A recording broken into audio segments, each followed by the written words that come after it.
Fala aí, gente, tudo bem? Estamos aí de volta com mais uma videoaula, dando continuidade agora à solubilidade, é um assunto que tem tudo a ver, concentração de soluções.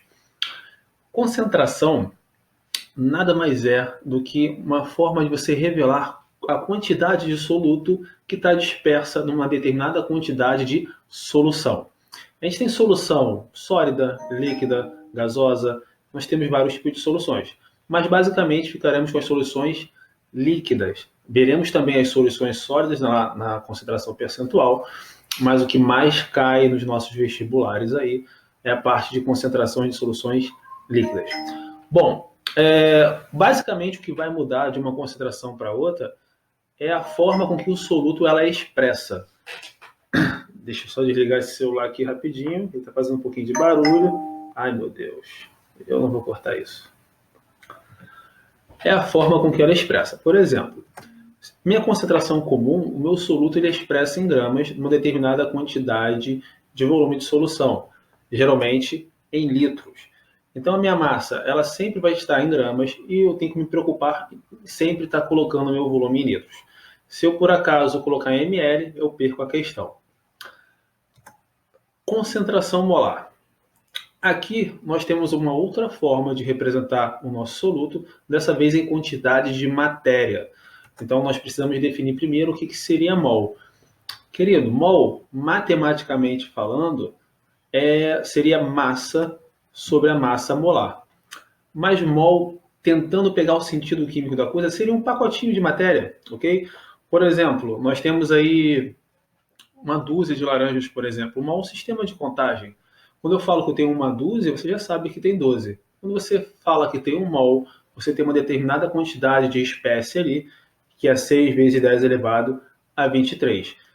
Se não fosse assim, se nós formos quantificar a concentração por partícula, a gente teria uma concentração muito elevada, teria números ruins de trabalhar.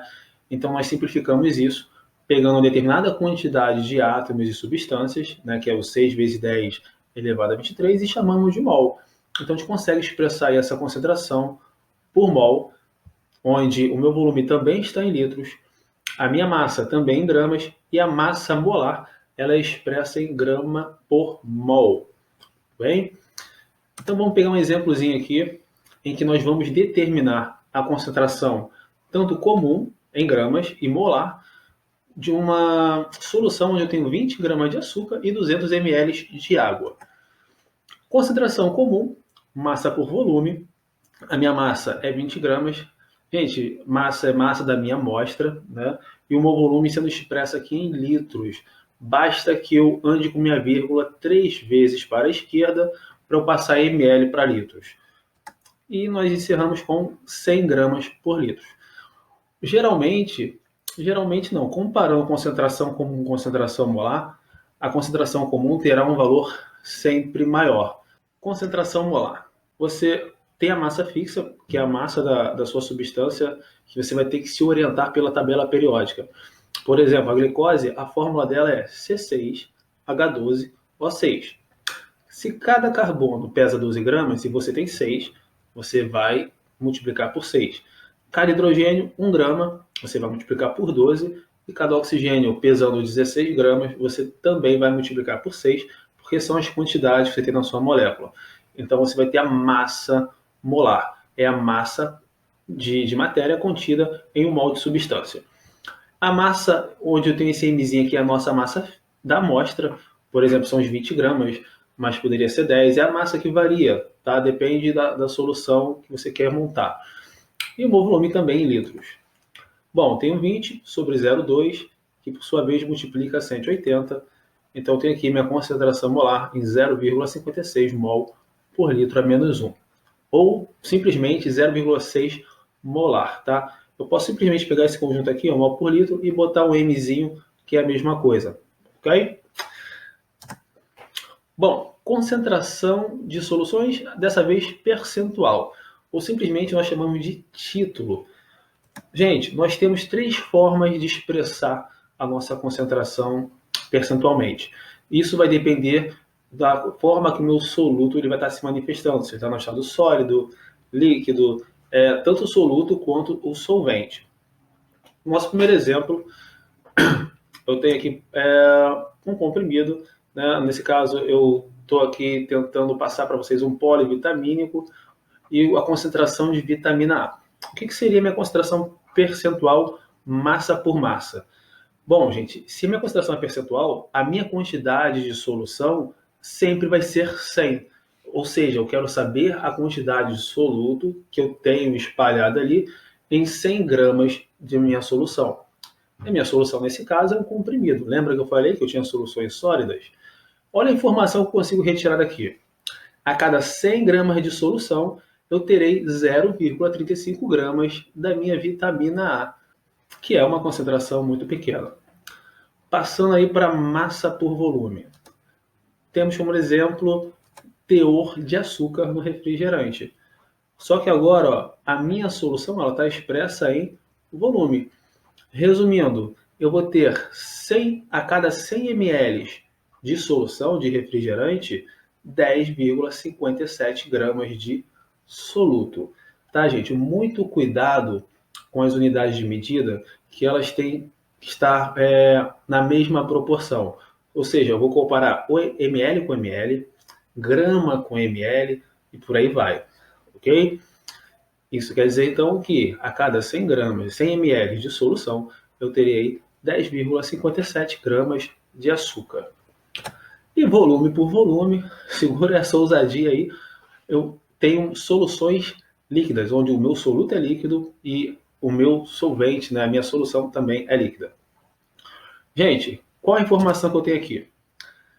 A cada 100 ml de solução, ou seja, a cada 100 ml desse líquido aqui, eu vou ter 13,5 ml de etanol, ok? Então, gente, ela revela, tá, a solução percentual, a quantidade de soluto que eu terei em cada 100 ml de solução. Um exemplozinho para ficar mais claro, sempre tem que ter um exemplo, né? Quantos litros de ousadia uma pessoa tem que beber para que tenha consumido 1 litro de etanol? Filharito pra caramba. Como é que vai ficar isso aqui, gente? A minha regra de 3, nós vamos trabalhar com regra de 3, pelo menos nessa parte aqui. Na verdade, qualquer tipo de concentração, ela te dá a possibilidade de trabalhar com regra de 3, né, gente? Toda vez que você tiver uma unidade de medida binária, ou seja, fracionária, grama por litro, metros por segundo, você tem a possibilidade de fazer uma regra de 3. Se o carro ele percorre 10 metros em 2 segundos, em 10 segundos ele vai percorrer 5 vezes mais, vai percorrer 50 metros. Então vamos ao nosso exemplo. Gente, a minha primeira linha da regra de 3, eu consigo obter com a minha própria concentração. Olha só, eu tenho a cada 100 ml de solução, 13,5 ml de etanol. Okay? Essa informação eu retirei daqui do meu frasco. Como ele quer saber a quantidade de bebida que eu tenho que ingerir para eu ter aí consumido 1 litro de etanol? Bom, se 100 ml eu tenho 13,5 ml de etanol, quando eu tiver 1 litro, tá? Quando eu tiver consumido 1 litro de etanol, eu já terei bebido X ml de solução. E nós teremos aí 7,41 litros de ousadia. É coisa pra caramba. Perfeito? Então, queridos, a gente vai encerrar por aqui, né? Parte por milhão. Eu vou deixar para a próxima aula, senão vai ficar muita informação, muita continha. Então, sexta-feira, a gente está vendo aí a parte por milhão. Bacana? Então, vamos trabalhar esse